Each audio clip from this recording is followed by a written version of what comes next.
दुनी जायरी झंडे की तिन पाँव कटाए पुलसरात, लई ना हक हकीकत और वजूदे चलिया नाजात।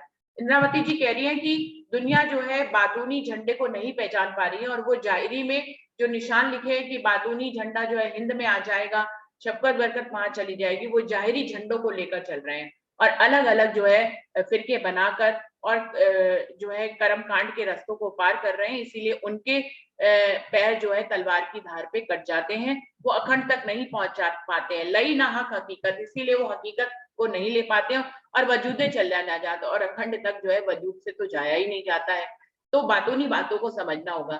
जो कहा गया है कि हिंद में झंडा खड़ा हो जाएगा, उसका मतलब समझना है, ना कि उसका इशारा लेकर जाहिरी झंडे लेकर कोई जाहिरी फिरके बना लेने हैं। ऐसा नहीं करना है, जबकि दुनिया वाले यही कर रहे हैं। शिमामती कहे या मोमिनो, हादिये खोले कयामत निशान, हक अर्श बका जाहिर हुए, फरिश्ते नूरे नूर किया जहान। श्री मोहम्मदी जी कह रही है, हे परम धाम के मोमिनो, राजी खुद हमारे सतगुरु महाराज ने आकर कयामत के निशानों को खोल दिया है, और उन्होंने परमधाम और राज्य को यहाँ पर दुनिया में जाहिर कर दिया है। फरिश्ते नूरे नूरे नूरे नूर किया जहान। और जो हमारे हादी थे, जो तीन निशान थे कि ईसा रू अल्लाह, शामा बरानी, इमाम मेहदी और अशरफिल जाहिर होंगे, तो मोहम्मद जी कह रहे हैं ये तीनों निशान जाहिर हो गए। हादी ने आकर कयामत के निशानों को जाहिर कर दिया है, और टाटम ज्ञान की कुंजी ले आए हैं, और इमाम मेहदी ने हक और अर्श को जाहिर कर दिया, परमधाम और राज्य महाराज को जाहिर कर दिया है, और अशरफिल फरिश्ते ने पूरी दुनिया को अपनी रोशनी से, नूर से ओत-प्रोत कर दिया है। फरिश्ते नूरे नूर किया जहान, फरिश्ते ने आकर पूरी दुनिया को नूर से भर दिया है, यानी कि रोशनी, ज्ञान की रोशनी से भर दिया है। यहाँ पर ये 12 प्रकरण खत्म हुआ है, और यहीं पे इसको चौपाई को दोहराते हैं। श्री महामती कहे ए मोमिनो, हादिये खोले कयामत निशान, हक अर्श बका जाहिर हुए, फरिश्ते नूरे नूर किया जहान, फरिश्ते नूरे नूर किया जहान। बोलिए श्री प्राणनाथ प्यारे की जय, बोलिए श्री सद्गुरु महाराज की जय, सर्व सुंदर साथ की जय। संगीता दीदी आप आ जाओ। दीदी प्रणाम जी। प्रणाम जी। एही गिरो पैगंबरो आखिरी, जिनलई मोहम्मद बूंदे नूर, ए सोई उतरे अरस से, जिन किए कोल हजूर। ये मोमिन आखिरी मोहम्मद श्री प्राणनाथ जी की जमात है, जिन्होंने उनकी तारतम वाणी की बूंदों को ग्रहण किया। यही वो मोमिन है जो परम धाम से खेल में उतरे हैं। खुदा ने इन्हीं से वायदे किए थे। कया आवसी असराफिल आखिरी बड़ा निशान, जो फूके जिमी पहाड़ उड़ावसी, दूजी फूके कायम करे जहान। इन्हीं इमाम मेहंदी के साथ में असराफिल फरिश्ता आएगा, जिसे क़यामत का सबसे बड़ा निशान बताया गया है। इस असराफिल फरिश्ते के एक बार शुरू फूकने से दुनिया में फैले झूठे समस्त ज्ञान समाप्त हो जाएंगे। दूसरी बार फूक कर सारे संसार को बेश्तों में अखंड कायमी देगा। मेरा जो मोहम्मद पर सोलही सब हकीकत, वे इल्मे अर्श दिल ओलियो, उगी बका हक सूरत। रसूल साहब को मेराज हुआ और उन्होंने परम धाम की हकीकत बताई। जिनके दिल को खुदा का अर्श का है, उन मोमिनों ने कुलजम शरफ की वाणी ग्रहण किया और अखंड परम धाम तथा राजी महाराज के स्वरूप पर ईमान लाए। अब देखसी सब नजरों दो झंडों की पुकार, बातुनी झंडा नूर का पहुंचा बिलंद नूर पार। अब सारी दुनिया के लोग इस बात को समझेंगे, क्योंकि शरीयत का झंडा रसूल साहब की कुरान मार्फत का झंडा कुलजम शरीफ की वाणी पुकार कर रही है। यही बातुनी का झंडा है जो अक्षर के पार परमधाम पहुंचाता है। प्रणाम जी। विजया दीदी आप भी आ जाओ। प्रणाम जी। प्रणाम जी। प्रणाम जी। जी आपने चर्चा में बताया कि इस वाणी को हमें पर लेकर घटाना है। वाणी हमारी है, हमारे लिए आई है, इस पर चलना भी हमें ही है। 7 चरणों में आया से पिछले कारण वाणी कही। प्रणाम जी। प्रणाम जी। नरेश भाई जी, कल का जो विषय था वो आपको बताइए, आप आए उसके बारे में बताएं। दीदी प्रणाम जी। प्रणाम जी। दीदी कल का जो प्रश्न है रंजना दीदी ने पूछा था कि राजी महाराज हम सब ब्रज में रास में इकट्ठे थे तो यहाँ अलग अलग क्यों हमको भेजा गया है, ऐसा कुछ प्रश्न था दीदी। तो जी उसके बारे में जब तक मैं जानता हूँ तब तक मैं स्टेप बाय स्टेप लूँ, थोड़ा समय जाएगा दीदी, कोई एतराज नहीं है ना? नहीं नहीं, कुछ नहीं, सब हम फिर सब बोलेंगे, चाहे बड़ा बोले छोटा बोले, हम कल तक इस विषय को ले जाएंगे, उसमें क्या फर्क है, आप बोलिए। जी जी सर प्रणाम जी। प्रणाम जी। हम सब सखिए पहले ब्रज में आए, जैसे कि जो नींद में देखिए सुपन यह उपजे हम ब्रज वधु जन। वहां भी हम सब साथ में थी, लेकिन ये लीला निंद्रा की थी, क्योंकि वहां तारतम नहीं था, हकीकत परमधाम का ज्ञान भी नहीं था। बस हम तो श्री कृष्ण के प्रेम में मग्न रहती थी, राज्य की भी पहचान वहां तो थी ही नहीं। इसके बाद हम अ, हम गए रास में, और रास में भी ता पीछे आए रास में इंद जोगमाया जागृत, जहाँ विरह विलास बहु देख के फिरे इत। वहाँ हम सब अर्ध जागृत अवस्था में, नींद में भी नहीं थे और पूरी जागरूकता भी वहाँ नहीं थी। वहाँ आनंद की लीला की, वहाँ अनेक रामतें हमने की, और एक पल के लिए धनी धनी ने अंतर्ध्यान की लीला भी की। वो अंतर्ध्यान की लीला में हमको बहुत ही विरह हुआ। फिर हमको धनी ने पूछा, अरे हे सखियो, आप भी आप और आपकी कोई इच्छा है, इच्छा कोई बाकी है तो आप बताओ। तब हमने धनी को ये कहा कि अ, हवे वाला हूँ एटलू मागू, खीन एक अलगा न थईए, जहाँ हमने विरह नहीं चलो ते घर जाइए। फिर हम सब सखिए धनी जी के साथ वापिस परमधाम में चली गई। सुंदर सा जी, एक बात तो चौकस है कि हमारे दिल में जो बात आती है, यही बात सबसे पहले धनी ने अपने दिल में लेते हैं। धनी सबसे पहले अपने दिल में लेते हैं, फिर हमारे दिल में वो बात आती है। तो खिलवत प्रकरण में भी ये चौपाई एक दी है राज्य महाराज ने कि कछु विद वाहेदत की बात करनी हके जे, सो अपने दिल पहले लेके पीछे आवे दिल वाहेदत। तो राज्य के साथ पहले से ही हमारी इश्क रबत तो चलता ही था। इश्क रबत के जो झगड़ा बोलते हैं ना, रबत मीन्स झगड़ा, इश्क मीन्स प्रेम। तो प्रेम का जो झगड़ा चलता था, तो राजी महाराज, श्यामा जी, सखिया और हम सब का, तो वहाँ प्रेम का झगड़ा चलता था। वहाँ हम राज्य महाराज को बोलते थे कि धनी हमारा प्रेम ज्यादा है, श्यामा जी बोलती है कि हमारा प्रेम ज्यादा है, और राज्य भी कहते हैं कि सखियो हमारा भी प्रेम ज्यादा है। तो अपने अपने इश्क का सबो दिखाया भार, सभी हमने भी हमारा जो इश्क था, तो इश्क का भार मीन्स हमने बड़ा बोला कि हमारा प्यार बड़ा है धनी, आप आपसे ज्यादा हमारा प्यार है। इसका इश्क ऐसा विवाद चल रहा था। तो पहले पहर से लेके वहां मूल मिलावा में जब हम बैठे थे और ये इश्क रबत चल रहा था, तो इश्क रबत का भी थोड़ा वक्त बताया है राज्य महाराज ने कि कब तक ये इश्क रबत चली। तो पहले पहर से लेके दिन की जब तक 4 घड़ी बाकी रही थी, मेरे ख्याल से 4:30 तक का टाइम लगता है। तो 4:30 4 घड़ी बाकी थी, तब तक ये हमारा इश्क रबद चलता रहा अपने धनी के साथ। बार बार बस यही रबद बार बार होता रहता है कि धनी बस हम कहीं जाते हैं, कहीं राज्य से बात करते हैं, कहीं हम आनंद विलास करते हैं, हंसी बातें करते हैं, फिर भी हम बात बात उसके बाद में हम एक ही बात कहते हैं कि धनी हमारा प्यार सबसे बड़ा है, धनी हमारा प्यार बड़ा है।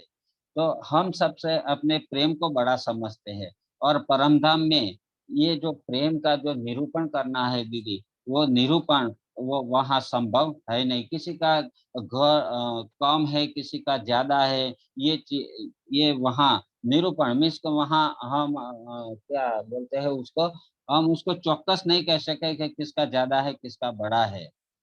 सो हक के बीच अरस में घर बैठ होवे नहीं, तो परमधाम में ये निर्णय लेना नामुमकिन था। और वहाँ की एक विशेषता है कि वहाँ पेड़ के पौधे भी गिरते नहीं है। ऐसी भूमि, ये अखंड भूमि में से हम कहीं जा भी नहीं सकते हैं। वहाँ धाम में मौत भी नहीं आती है, जन्म भी नहीं लेते हैं, और शैतान इब्लिस भी नहीं है। तो मौत ऊत पेटे नहीं, कायम अरस सुबान और कायम अरस सुबान, ठौर नहीं इब्लिस को जरा न कबू नुकसान, कि वहाँ कोई नुकसान भी नहीं है, वहाँ कोई गड़बड़ भी नहीं होती है। तो उसका निरूपण करने के लिए राज्य महाराज ने क्या किया, एक कारीगरी की, और इस ब्रह्मांड के राज्य महाराज ने राज्य महाराज के हुक्म से इस ब्रह्मांड की रचना की। बिना जुदागी इश्क की क्यों कर पाइए खबर, सो तो बका में है नहीं सब कोई बराबर। वियोग के बिना वियोग के बिना अपने इश्क का संबंध की पहचान कैसे हो। इसलिए धनी ने कारीगरी करके ये ब्रह्मांड में अलग अलग तनों में हमको भेज दिया कि अब मुझे विशेष इश्क करके दिखाओ। इस तरह राज्य हमारे साथ उसके प्रेम में तो कभी ना कभी ना हुई, लेकिन हमारे प्रेम में कभी कमी जरूरी दिखाई देती है। इसलिए सुंदर साथ जी के राज्य महाराज ने हमको यहाँ भेजा, तो बोला कि भाई हाँ, किसका प्रेम कम है किसका ज्यादा है वो तो यहाँ निरूपण नहीं हो सकता है, लेकिन वहां जाके आप दिखाओ कि आप मुझे कितना प्रेम करते हो, मैं भी तुम्हारे साथ हूँ, ये वाणी भी तुम्हारे साथ है। तो इसके सहारे भी आप कितने मुझे जितना प्रेम करना चाहो, जितना इश्क करना चाहो आप कर सकते हो। ये निरूपण के लिए कहने का मतलब है कि ये निरूपण के लिए एक निर्णय करने के लिए राज्य महाराज ने हमको ये ब्रह्मांड में अलग अलग तन में, अलग अलग गांव में, अलग अलग देशों में राज्य महाराज ने हमको सूरता के रूप में यहाँ भेजा है। तो नाम जी सुंदर साथ जी। प्रणाम जी। अंजू, आप बताओ अपने शब्दों में कि राजीव महाराज ने हमें तीसरे ब्रह्मांड में इतना जुदा जुदा क्यों भेज दिया है। जो विषय था दिया गया था वो ये था कि ब्रज में हम एक ही जगह में थे, रास में हम एक ही जगह में थे, लेकिन जागनी के ब्रह्मांड में राजीव महाराज ने रूहों के को इतनी दूर दूर क्यों भेज दिया और उनकी बुद्धि भी अलग अलग क्यों कर दी। सुनीता दीदी क्लियर करें। सुनीता दीदी आप क्लियर करिए।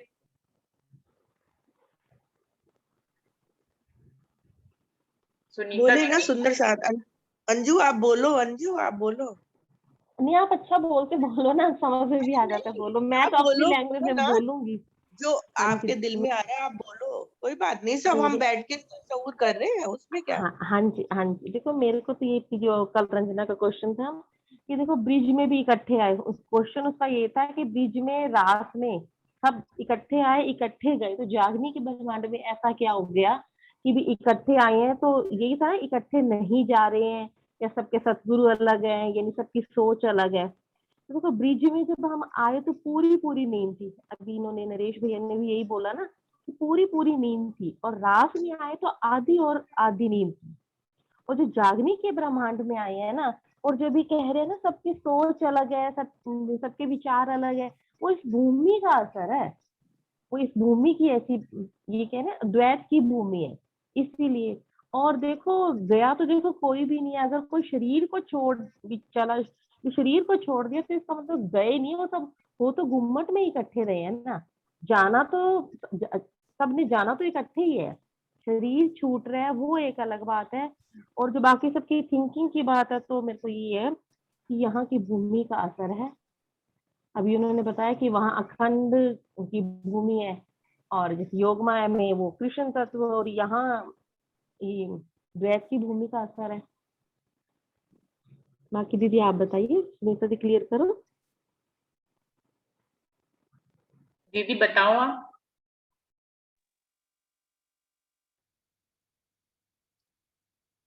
प्रणाम जी सुंदर साथ जी। प्रणाम जी। देखिए सबसे पहले ब्रिज में जिस तरह से आए हम, तुरंत अभी ज्यादा समय नहीं हुआ था हमें परम धाम से आए, तो हमें थोड़ी थोड़ी याद पिछली थी कि यही मतलब हमारे धनी भी साथ में आए हैं, लेकिन ये नहीं पता था कि वो छोटे से बालक के रूप में आए हैं धनी। तो सारा सखियां जब सखियों के जो वहां की ब्रिज बधुएं थी उनके अंदर परम धाम की जो भी ब्रह्म सृष्टि है उनकी सुरताएं आई, और धनी जी स्वयं कृष्ण जी के अंदर आए। अब ये तो पता है कि धनी भी साथ में आए हैं और सखियां भी आई हैं, हम सब भी आए हैं ब्रिज बधुएं। तो ये 16 श्रृंगार किया उन्होंने, रात काटनी मुश्किल हो गई उनके लिए कि धनी से मिलने जाना है। यशोदा मैया के घर उन्होंने भाई आए हैं धनी तो मिलने जाना है, मतलब ऐसा है। और 16 श्रृंगार भी किया उन्होंने, और सज धज के जब बधावा लेके पहुंची तो ढूंढ रही है किधर है हमारे धनी, किधर है। याद है ताजी ताजी, क्योंकि उतरे हैं अभी, कुछ ही पल हुए हैं। उसी तरह से देखिए, मतलब इसको इस उदाहरण को ऐसे समझिए ना, जैसे एक फैन चलता है ना, फैन का आप स्विच ऑफ कर दीजिए, स्विच ऑफ करने के बाद भी वो फैन थोड़ी देर घूमता ही रहता है, चलता ही रहता है। तो ऐसा ही उस ब्रजवधुओं के साथ भी हुआ, वो उसी टाइम तुरंत उतरी थी, तो उनको याद था कि भाई अभी हमारे धनी से मिलन होना है, हम भी आए हैं, धनी भी आए हैं ब्रिज में। अभी वहां पे वह धावा लेके पहुंची, ढूंढ रही है कहाँ है कृष्ण, कहाँ है, उनको यही नहीं पता, छोटे से बालक के रूप में है।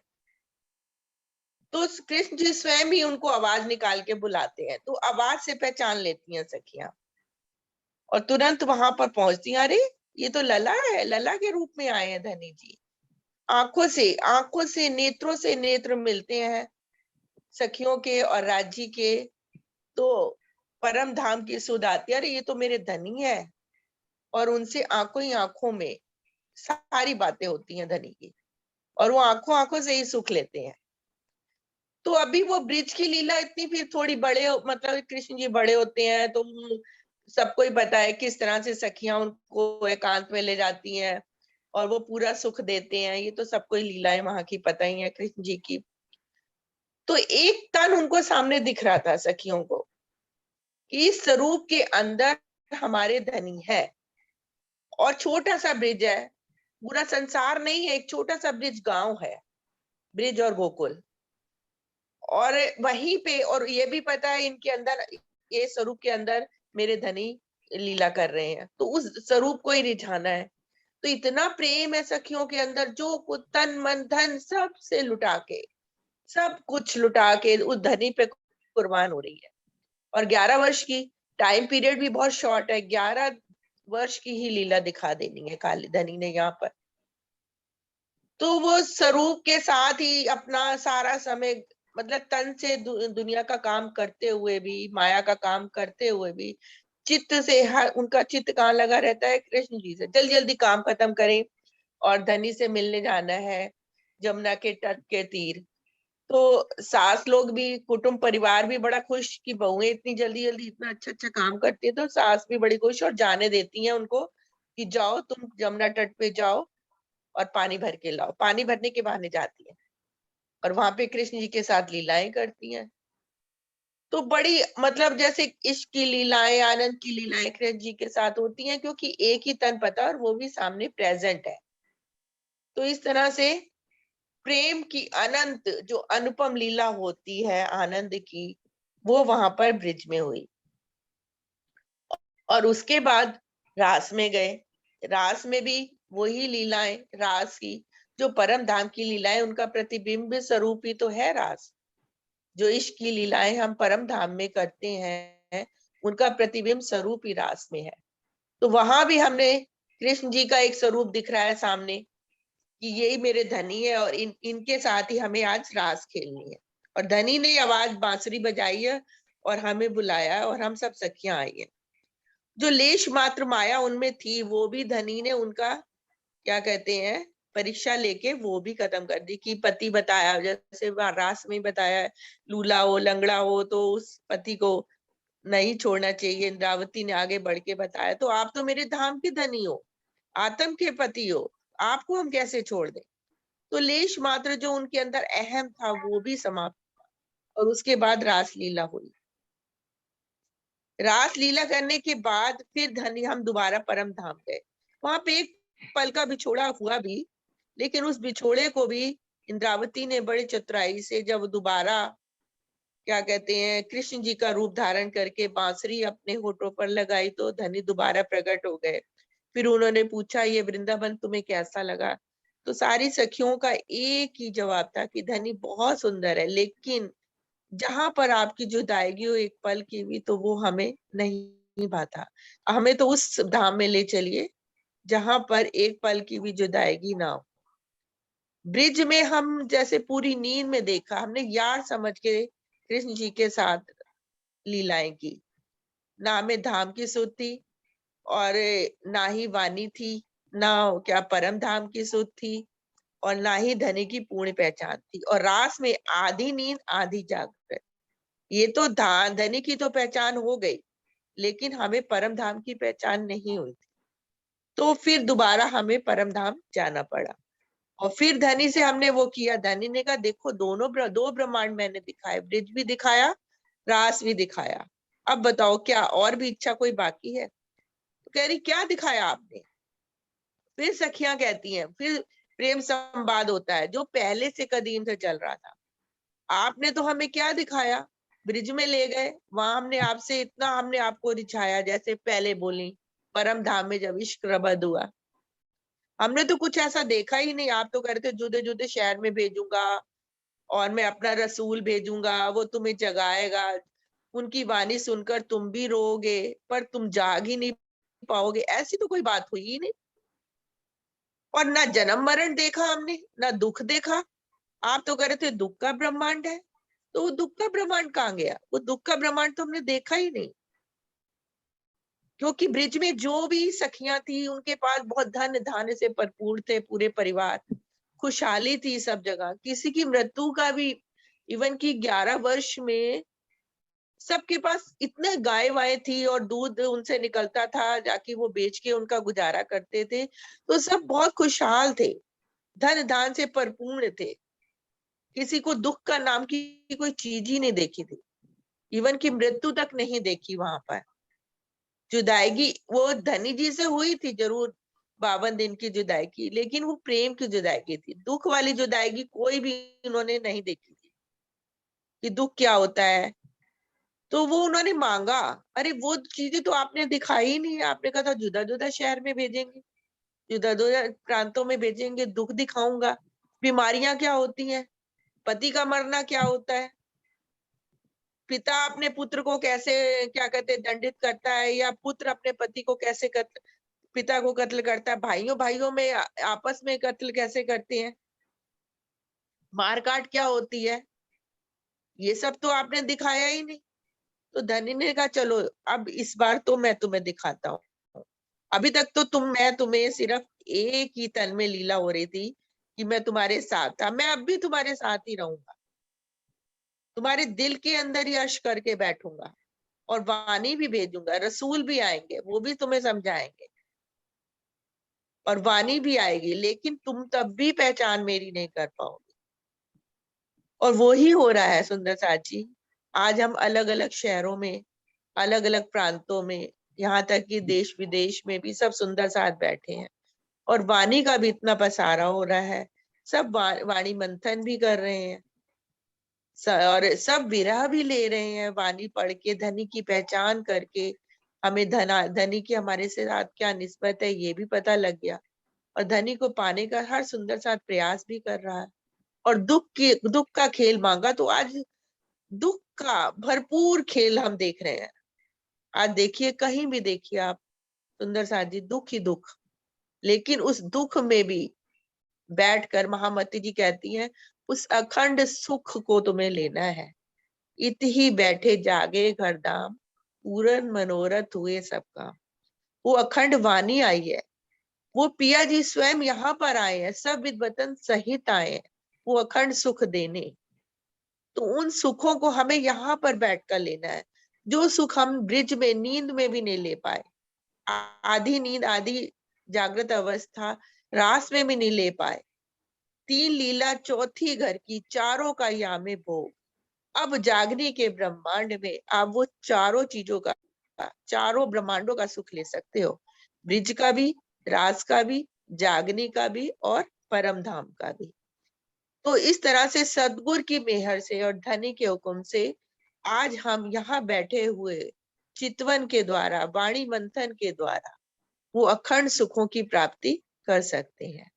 ये तो एक जाहिरी भी चलो हुआ, और बातूनी में तो धनी ने एक अर्श की साहिबी और दूसरा वाहिदत का इश्क, सो दिखला आपने रूहों को पहले दिल में लिया हक। ये धनी ने वहीं से दिल में ले लिया परम धाम से, कि इनको तो अर्श की साहिबी ही नहीं पता जहां पर ये रहती है। जिस तरह से अभी भी नरेश भाई ने बोला कि वहां पे ये निबेरा नहीं हो सकता कि किसका इश्क बड़ा है किसका छोटा है। छोटा तो तब मानेंगे ना जब कोई बड़ा, तब माना जाएगा जब कोई छोटी चीज सामने होएगी। और वहां पे परम धाम में तो सब वाहिदत स्वरूप है, कोई ना कोई छोटा ना कोई बड़ा। कम ज्यादा भी तब माना जाएगा, ज्यादा तब माना जाएगा जब सामने कम होगा।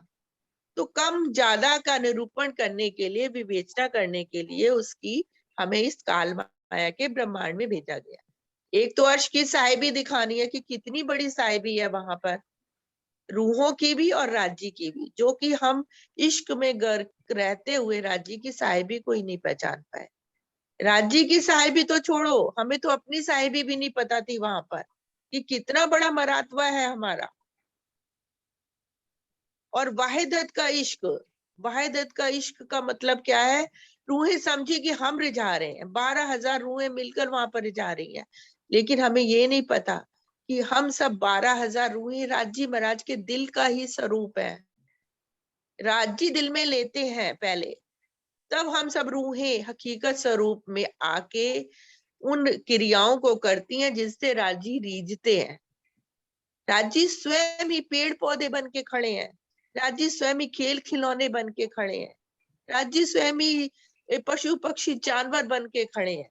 ये सब रूहों का को लाड लडाने के लिए राज्य वहां पर लीला करते हैं कि किस तरह से मैं ऐसा लाड लडाऊं रूहों को कि मेरी रूहें सदा आनंदमय रहे। और रूहें समझ रही है कि हम रिझा रहे हैं, धनी को श्यामा जी समझ रही है मैं रिझा रही हूँ। तो इस बात का निरूपण करने के लिए भी हमें राज्य यहाँ पर काल माया के ब्रह्मांड में लाए हैं, जो महाकारण है, धनी के दिल से उपजा हुआ। तो उस कारण भी हमें राज्य यहाँ पे काल माया के ब्रह्मांड में लाए हैं। अब ब्रिज में तो छोटा सा दिखाया है, ब्रिज छोटा है और कृष्ण जी वहां पर है, तो वहां पे तो निरूपण कर लिया, राज्य को रिझा लिया। अब ढूंढो, अब राज्य कह रहे हैं अब ढूंढो, तुम मुझे अब रिझाओ।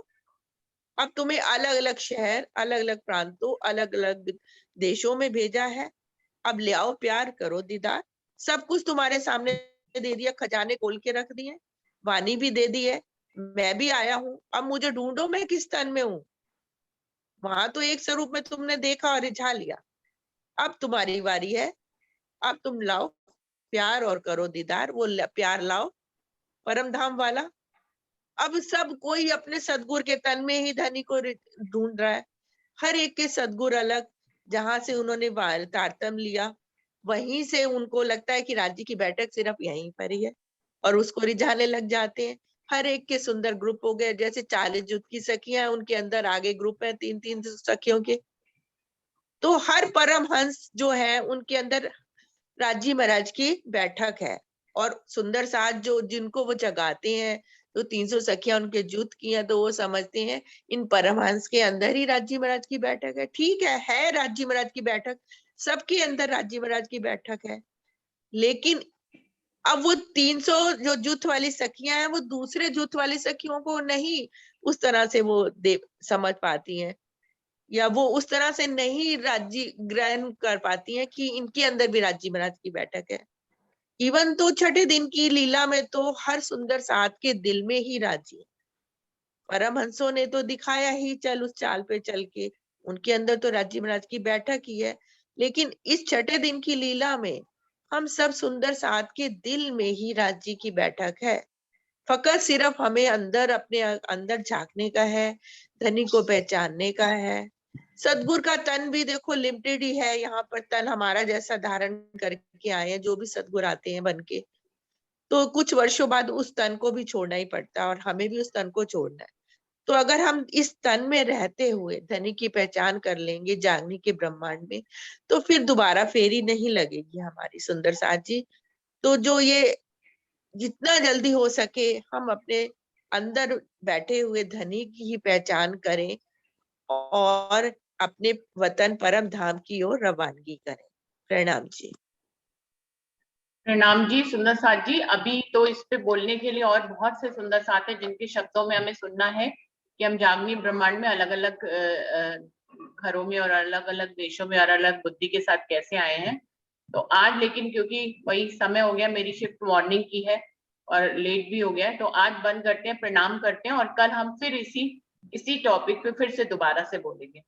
प्रणाम जी सुंदर साथ जी, प्रणाम जी।